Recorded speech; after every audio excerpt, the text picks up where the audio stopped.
Bonjour à toutes et à tous et bienvenue pour ce nouveau numéro de 3 minutes prono direction l'hippodrome de Vincennes ce vendredi pour le prix Urania. À mes côtés pour évoquer cette épreuve, Charlie Millepied est présent. Bonjour Charlie. J'ai cette chance, effectivement. Bonjour à tous, bonjour Isaac. Chance partagée Charlie. On va regarder avec vous dans un premier temps les conditions de cette épreuve. C'est vrai qu'elles vont être favorables à beaucoup d'entre elles. Il fera nuit, presque, 20h15 pour le départ, 2700 mètres, grande piste éclairée bien sûr, des juments de 7, 8 et 9 ans n'ayant pas gagné 180 000 €.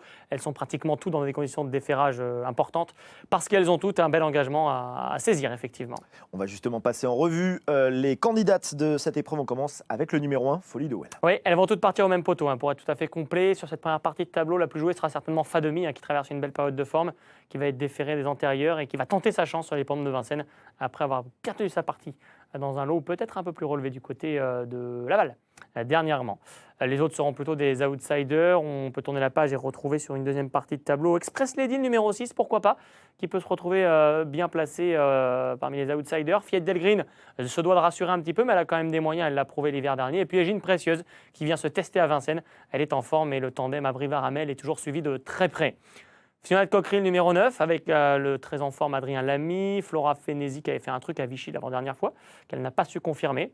Flèche Étoile, Fusée des Veaux sera peut-être la favorite de ce quintet, en tout cas c'est sûr qu'elle sera sous la barre des 10 contre 1. Elle tourne autour du pot en ce moment et cherche sa victoire avec application. Et puis, dernière partie de tableau pour retrouver Eric Raffin notamment avec la plus riche de la course, le numéro 16, DS de Corday. Duchesse de Sassy fait partie des chances et favorite Darling est peut-être le gros point d'interrogation de la course. Dans quelles conditions se présente-t-elle ? Elle n'a qu'une course dans les jambes. 16 concurrentes, on voit que la course est assez ouverte. Oh oui. Charlie, je vais vous laisser prendre un peu votre respiration et on va voir votre ticket. D'ailleurs, on le voit tout de suite. 3 bases et 5 associés. Oui, 3 bases, c'est à la fois beaucoup et peu dans cette course difficile. Mais j'aime beaucoup la jument d'Émeric Thomas dont l'écurie est en forme. Flèche étoilée qui reste sur une bonne prestation. J'ai envie de penser qu'avec le bon parcours, elle peut battre tout le monde à plus de 10 contre 1. Fusée des Veaux et la jument d'Éric Raffin sont certainement les plus fiables, les plus jouées attendues au départ en tout cas. Je les ai placés 2 et 3e avec 2X. Fademi, Fiat Delgreen, Égérie Précieuse, j'aime bien Flora Vénésie, Duchesse de Sassy, voilà des juments qui me paraissent compétitives.